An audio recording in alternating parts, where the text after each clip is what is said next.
कहने लगा हुजूर दिल की दुनिया बदल गई। हबीब अजमी ने फरमाया क्या हुआ? कहने लगा हुजूर कल मेरी बीवी ने मुझसे कहा जितने भी तेरे दोस्त हैं आज सबकी दावत करते, शाम को एक बहुत बड़ी पार्टी का इंतजाम अपने घर पर रखते हैं। कहने लगा हुजूर मैं सबकी दावत करने के लिए चला गया, सबकी दावत करके जब मैं दोपहर में घर आया तो मेरी बीवी ने कहा सबकी दावत कर दी, शाम का खाना होगा। ये मैंने एक पर्चा बनाया है, इस पर्चे को लेकर बाजार चला जा और बाजार से ये सारा सामान खाने पीने का खरीद ला ताकि मेहमानों की मेहमान नवाजी अच्छे से हो जाए। हबीब अजमी की बारगाह में कहता दोपहर का वक्त था, मैं जल्दी से बाजार गया और मैंने सब सामान खाने पीने का खरीदा ताकि मेहमान शाम को आएंगे, पार्टी होगी। मेरे घर पे शराब चलती, नाच गाने होने थे, बहुत बड़ी पार्टी रख दी थी। मैंने सामान खरीद के एक पोटली बांध ली, पोटली बांध के मैं इंतजार कर रहा था कोई मजदूर मिल जाए ताकि मेरी पोटली उठा के घर तक ले जाए, मैं उसे उसकी मजदूरी दे दूं। लेकिन मुझे थोड़ा सा लेट हो गया, दोपहर का वक्त हो गया था, मजदूर नहीं मिल पाया। मजदूर भी दोपहर तक काम करता है, फिर वो भी आराम करता है। आप देखते दोपहर करता नहीं करता गर्मी के मौसम में, वो सब दोपहर में आराम करने के लिए लग गए थे। मुझे कोई मजदूर नहीं मिल रहा था और मुझे जल्दी थी कि ले जाकर के घर पे बनना भी है। मैं थोड़ा सा आगे बढ़ के देखा तो एक 12 साल का बच्चा खड़ा था। मैंने पूछा बेटा कैसे खड़े हो? बच्चे ने जवाब दिया मजदूर हूं।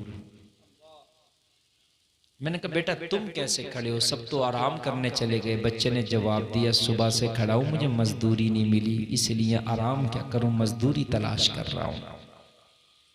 मैंने कहा मेरी पोटली है उसे उठा के घर तक ले चल, मैं तुझे मजदूरी दे दूंगा। बच्चे ने कहा मुझे मंजूर है।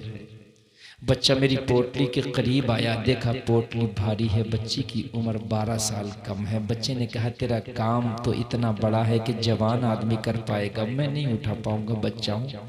मैंने कहा चल तू जा, किसी और मजदूर को तलाश कर लूँगा। बच्चे की आंख में आंसू आ गए। बच्चा कहने लगा बड़ा गरीब हूँ, मेरी बूढ़ी माँ घर में फाके से मेरा इंतज़ार कर रही है।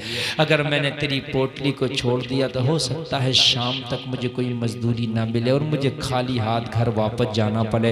हो सकता है मेरी माँ को फाके से मुझे सोना पड़े, इसलिए थोड़ी सी तकलीफ तो होगी मगर मुझे मंजूर है, तेरी पोटली लेके चलता हूँ। लोगों जरा गौर करना। कहने लगा मैंने बच्चे से 3 दिनार मजदूरी तय कर ली, 3 दिनार। मैंने पोटली बच्चे के सर पर रखवा दी। लोगों 12 साल की उम्र, बच्चे की कच्ची उम्र है, पोटली सर पर रखवाई। हबीब अजमी की बारगाह में रोते रोते बयान करता हुजूर बच्चे के पैर डगमगाने लगे, वजन ज्यादा था, बच्चे के पैर लरजने लगे, मगर मुझे तो रहम ही नहीं आया, मैं तो बड़ा संग दिल था। मैंने बच्चे से कहा चल जल्दी चल, जल्दी चल, मेरी बीवी इंतजार कर रही है, खाना बनना है। बच्चा चला तो सांस फूल गया, बच्चा चला तो पसीने में कपड़े भीग गए, बच्चा चला तो कदमें जहाँ लरजने लगा। बस मुझे तो रहम ही नहीं आया। चलते चलते बच्चे का गुजर एक बस्ती से हुआ। जोहर का वक्त हो गया था, दोपहर था। उस बस्ती में जोहर की कोई अजान पड़ रहा था। बच्चे के कान में अजान की आवाज आई।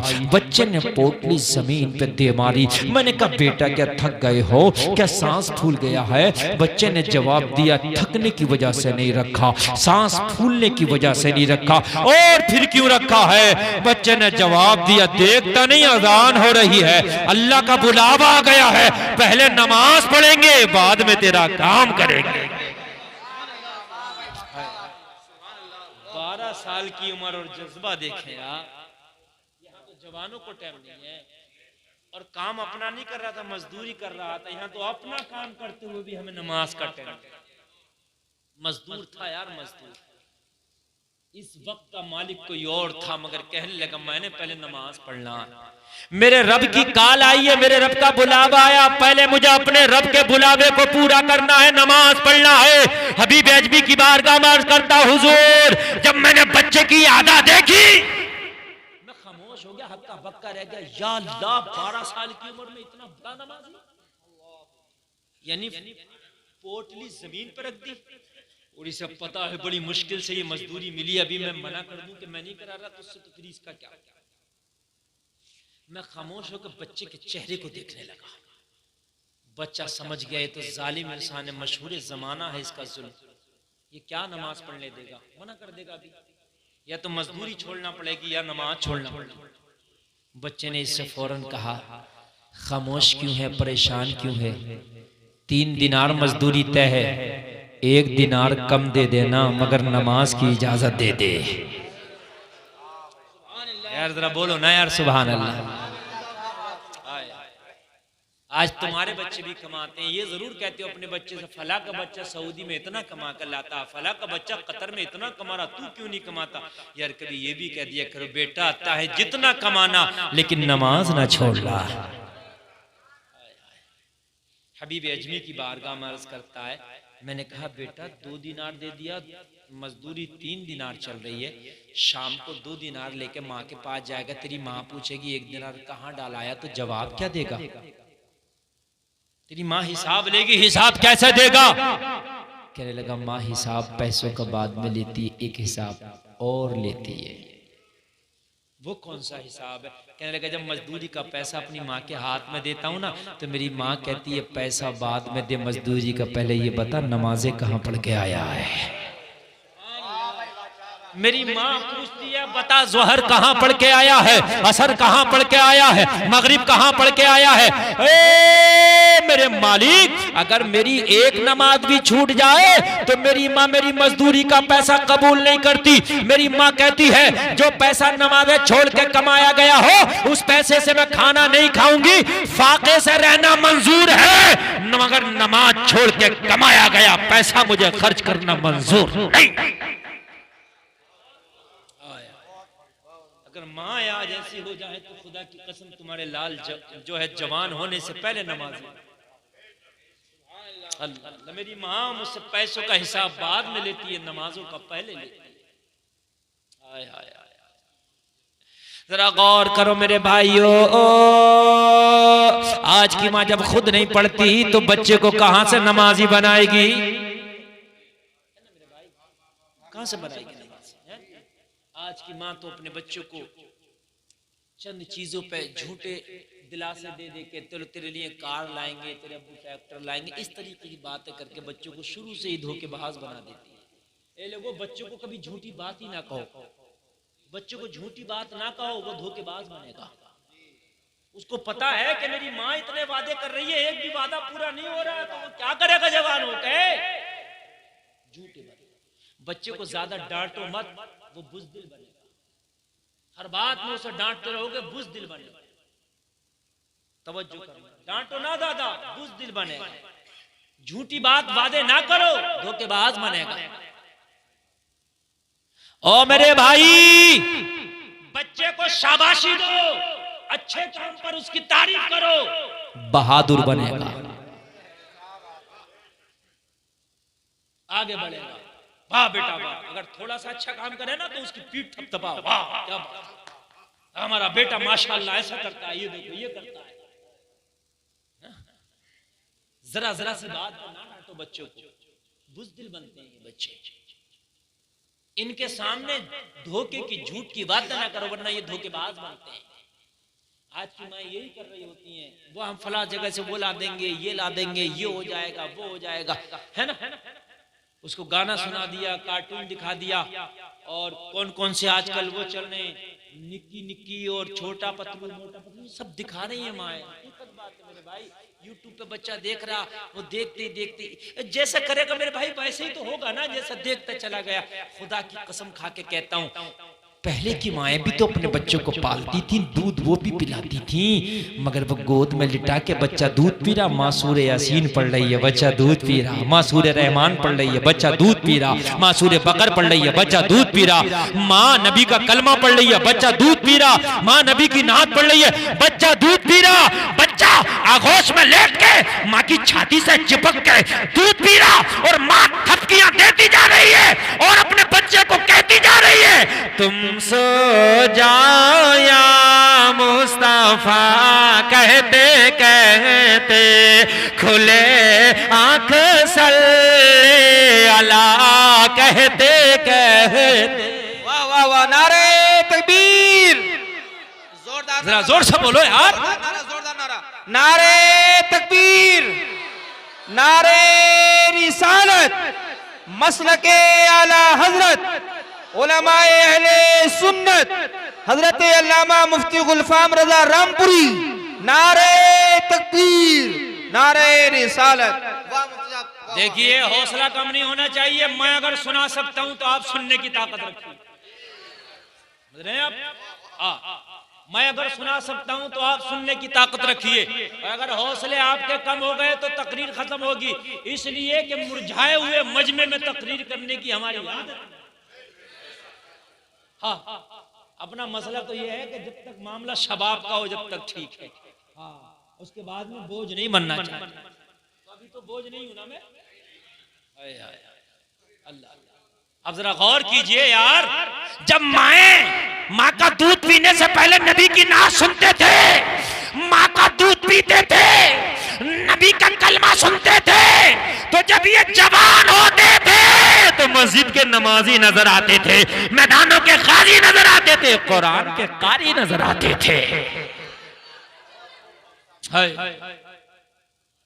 कहने लगा मेरी माँ मुझसे हिसाब लेगी नमाज का, और अगर मैंने कहा माँ नमाज के चक्कर में एक दिनार कम हो गया तो माँ खुशी से रख लेगी।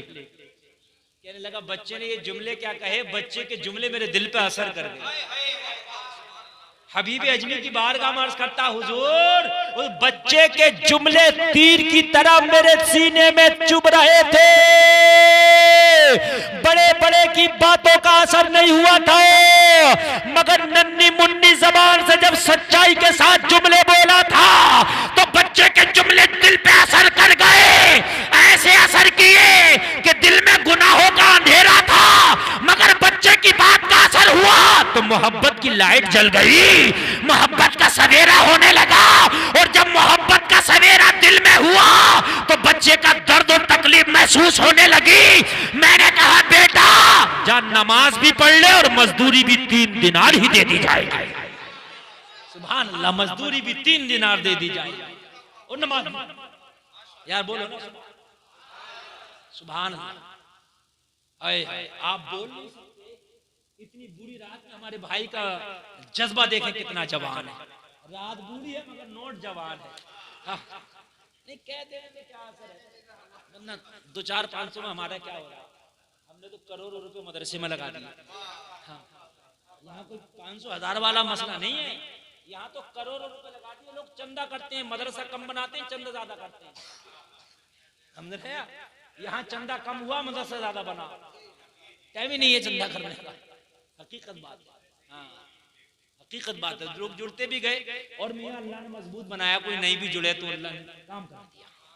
बस कहने लगे जाया नमाज पढ़ ले, पूरी मजदूरी देंगे, तू भी क्या याद करेगा। और जब दिल में ना ईमान का सवेरा होता है, मोहब्बत की रोशनी होती है, तो लोगों की तकलीफें भी नजर आती है ना, लोगों की परेशानियां भी नजर आती हैं। वरना आजकल जब ईमान दिल अंदर से वो होता है ना, तो बड़ा बड़ा परेशान भी आ जाए ना, तो उससे अगर मांगे तो क्या कहता, अरे मियाँ जाओ, चले जाओ बाबा, हम तो खुद ही परेशान। ये जवाब नहीं देना चाहिए। अल्लाह का शुक्र है तेरे पास, तू क्यों परेशान है, जो हो सके दे दे। वरना ये जुमले ना बोलो तो उसे तकलीफ हो जाए यार, ऐसे जुमले ना बोलो तो उसे तकलीफ हो जाए। अल्लाह अल्लाह। कहने लगा वो नमाज पढ़ने गया, और बच्चा जैसे नमाज पढ़ने गया सबसे पहले मस्जिद से निकल भी आया। मैंने कहा बेटा इतनी जल्दी नमाज पढ़ ली तुमने, अभी तो कोई निकला नहीं। बच्चे ने कहा मैंने सिर्फ फर्ज पढ़े हैं, जोहर की सुन्नत और नफल बाकी है। फर्ज के बाद में सुन्नत और नफल बाकी रहते हैं। नहीं, कितनी रकात बाकी रह जाती है फर्ज के बाद जोहर में? 2 सुन्नत और 2। मैंने कहा बेटा वो क्यों नहीं पढ़े? कान खोल के सुनना, मेरी माँ बहनें भी सुने, आप सब सुने। अच्छा लग रहा ना, लग रहा? बेटा वो क्यों ना पढ़े? नमाज के लिए तो मजदूरी छोड़ने तैयार था, वो क्यों नहीं पढ़े? कहने लगा मसला ये है कि फर्ज नमाज जमात के साथ मस्जिद में पढ़े और सुन्नत और नफल घर पढ़ सकते हैं। मैं तेरा मजदूर भी तो हूँ, ये जो टाइम है ना इसका मालिक तू है, क्योंकि तू मुझे इसकी कीमत दे रहा, तो तू इस वक्त का मालिक है। अब मैं नमाज पढ़ने में ज्यादा देर लगाता, तुझे तकलीफ होती, तो मजदूरी हराम हो जाती, रोजी हराम हो जाती, और हराम रोजी खाना नहीं है मुझे। तो मसला ये है कि जो बची हुई नमाज है वो घर पढ़ी जा सकती है, तो तेरा काम करके घर जाऊंगा ना तो 4 रकात जो बची है वो घर जाके पढ़ लूंगा। मसला है, सुन्नत घर पढ़ सकते, बल्कि बेहतर है सुन्नत तो नफल घर पढ़े जाए। और फर्ज नमाज जमात के साथ मस्जिद में पढ़ी जाए। कहने लगा 12 साल का तुझे मसले भी इतने याद है? एक तो नमाजी भी फिर मसला भी याद है। यहाँ तो हमारा भाई नमाज पढ़ता नहीं, वो पढ़ेगा तो उसे याद नहीं। अगर चला भी गया जुमे में पढ़ने के लिए तो याद कहाँ उसे नमाज। ईद की नमाज तो देख देख के करेगा, अब कितनी तकबीरें हो गई, बराबर वाला हाथ बांध रहा के खोल रहा। हाँ, ईद की तकबीरें तो ज्यादातर देख के पूरी कर रहा। सही बता रहा हूँ मेरे भाई, ये हाल है हमारी नमाजों के। ओ मेरे भाई जरा गौर कर, कहने लगा तुझे ये मसले भी पता? किस मदरसे में पढ़ता है, कितनी अच्छी पढ़ाई होगी इस मदरसे की। 12 साल के बच्चों को ये मसले याद करा दिए। बच्चे की आंख में फिर आंसू आ गए। कहने लगा मदरसे जाने का तो टाइम ही नहीं मिला। आंख खोली तो माँ को देखा कि अमीरों के बर्तन धुलती थी, झाड़ू पोंछे करती थी। बाप का इंतकाल हो गया था तो मैंने माँ से कहा, माँ तू ना बर्तन पोंछे किया कर, मैं जो भी हो सकेगा छोटी मोटी मजदूरी करके कम से कम तेरा पेट तो भर ही दूंगा। फिर ये मसले कहां से याद आ गए? कहने लगा जमाना जब रात को सो जाता है, मैं मजदूरी करके आता हूँ, मेरी माँ खाना बनाती है, खाना खा के मैं और मेरी माँ ईशा की नमाज पढ़ते हैं, और ईशा की नमाज पढ़ने के बाद जब जमाना सो जाता तो मेरी माँ मुझे कुरान पढ़ाती है, हदीस रसूल पढ़ाती है, मेरी माँ पढ़ाती है ये मसले। मुझे मौका नहीं है, टाइम नहीं है मदरसे जाने का। मेरा मदरसा मेरा घर है, मेरा उस्ताद मेरी माँ है। आय हाय हाय, कहने लगा मेरे दिल में दूसरी लाइट भी जल गई। मोहब्बत कितनी प्यारी माँ होगी और कितना प्यारा बच्चा। हाय, अब तो बच्चे से मोहब्बत हो गई, और ऐसी मोहब्बत हो गई, ऐसी मोहब्बत हो गई बच्चे से कि अब तो लग रहा था कि बच्चा इजाजत देना तो इसे पीर बना लूं, मैं इसका मुरीद हो जाऊं। अभी तो डाकू था, जालिम था। लोगों अपने अंदर तो असर पैदा करो। अगर आज भी हो इब्राहिम सा ईमान पैदा, आग कर सकती है अंदाजे गुलिस्ता पैदा। अरे अपने अंदर तो कमाल पैदा करो, कमाल तू पैदा कर, जमाल खुदा दे देगा। कमाल तो पैदा करो, ये कमाल ही नहीं तो जमाल कहां से आएगा? कहने लगा बच्चे के चंद जुमलों ने दिल जीत लिया। लगता था कि बच्चा इजाजत दे तो इसका मुरीद हो जाऊं। मैंने कहा बेटा अब ये पोटली मेरे सर पर रख दे। हाय हाय, ये पोटली अब मेरे सर पर रख दे और मैं घर ले जाकर रख दूंगा और तुझे तेरी मजदूरी दे दूंगा। क्या जमाना है, कभी यूं भी सजा देता है, मेरा दुश्मन मुझे जीने की दुआ देता है। और कीजिए जरा, आज का होता तो खुश हो जाता, फ्री में है, मगर बच्चे ने जवाब दिया नहीं नहीं, जो करना नहीं वो मजदूरी लेना नहीं, जो काम करेंगे नहीं वो मजदूरी लेंगे नहीं, हमारे लिए आराम हो जाएगी। अगर चाहते हो कि 3 दिनार हमें मिले तो ये पोटली हम ही तुम्हारे घर पे लेके जाएंगे। कहने लगा बच्चे ने सर पे पोटली रखी, अब तो वजन बच्चे के सर पे था, तकलीफ हमें हो रही थी। बच्चा चल रहा था, मैं दुआएं कर रहा था, या अल्लाह मेरा घर जल्दी आ जाए, मेरा घर जल्दी आ जाए, मेरा घर जल्दी आ जाए। इसलिए कि जिससे मोहब्बत होती है उसकी तकलीफ खुद की तकलीफ हो जाती है, उसकी खुशी खुद की खुशी हो जाती है, उसकी परेशानी खुद की परेशानी हो जाती है। बच्चे के सर पे वजन था, तकलीफ मुझे हो रही थी, मैं सोच रहा था जल्दी से घर आ जाए। जैसे ही घर आया बच्ची ने पोटली जमीन पर रखी, बच्चा खड़ा हो गया, बच्चा सस्ताने लगा, बच्चा आराम करने लगा, कहने लगा जल्दी से मेरी मजदूरी दे दे, घर जाके बाकी की नमाज भी पढ़ना है। अल्लाह अल्लाह, मैंने कहा बेटा जरा रुक जा, पैसा खत्म हो गया, अंदर से लाके देता हूँ, घर से लाके देता हूँ। मैं पोटली घर के अंदर ले गया, मैंने कहा बेगम मजदूर दरवाजे पे 3 दिनार जल्दी से दो, उसका 3 दिनार देना। बेगम अपने थैले से अपने परस से 3 दिनार निकालने लगी। इतनी देर में मैंने बेगम को मजदूर का किस्सा बता दिया। क्या बताऊं, मजदूर बड़ा लाजवाब है। वो पूरा किस्सा सुना दिया जो था रास्ते में। इतना सुनाया तो मियां, जब मर्द के दिल में इसके लिए अकीदत पैदा हो गई थी भी ये तो औरत, अरे औरत के दिल में जल्दी हो जाती है। मियाओं पे ईमान औरतों का ज्यादा होता है। ये तो था सच्चा, ये तो था ही सच्चा, तो नहीं था। लेकिन झूठों पर भी ईमान औरतों का ज्यादा मर्दों का कम होता है। तुम कल कोई रात में ना अपने खेत में फावड़े से एक कब्र सी बना लियो और सुबह को ऐलान कर दियो दादा मियाँ का जो बशारत हुई है, ये मैदान निकला है, तो दो चार औरतें जरूर टहल लेंगी कंट्री में पानी लेके। सही बता, हाँ वो 72 मैदान निकाले वहां, उसमें कन्नौज में पूरे 72, अब तक तो एक एक निकल लेते, अब तो दर्जनों के हिसाब से 72 निकाले। टुक टुके, टेम्पू, छोटे हाथी सब भर भर के जा रहे हैं और औरतें दादा। बात तो समझो यार, 72 मैदान एकदम निकली है एक ही रात में, इससे पहले कोई था ही नहीं है। बात है कि नहीं? वो मियाँ जो कमबख्त खुद नमाज नहीं पढ़ रहा, चेहरे पे दाढ़ी नहीं है और उसके पास जा रही है ताबीज करा करा ला रही है। अरे ये तो सबसे बड़ा शैतान तो ये खुद बैठा। एक बात समझने की, बात समझने की यार, लॉजिक समझो यार।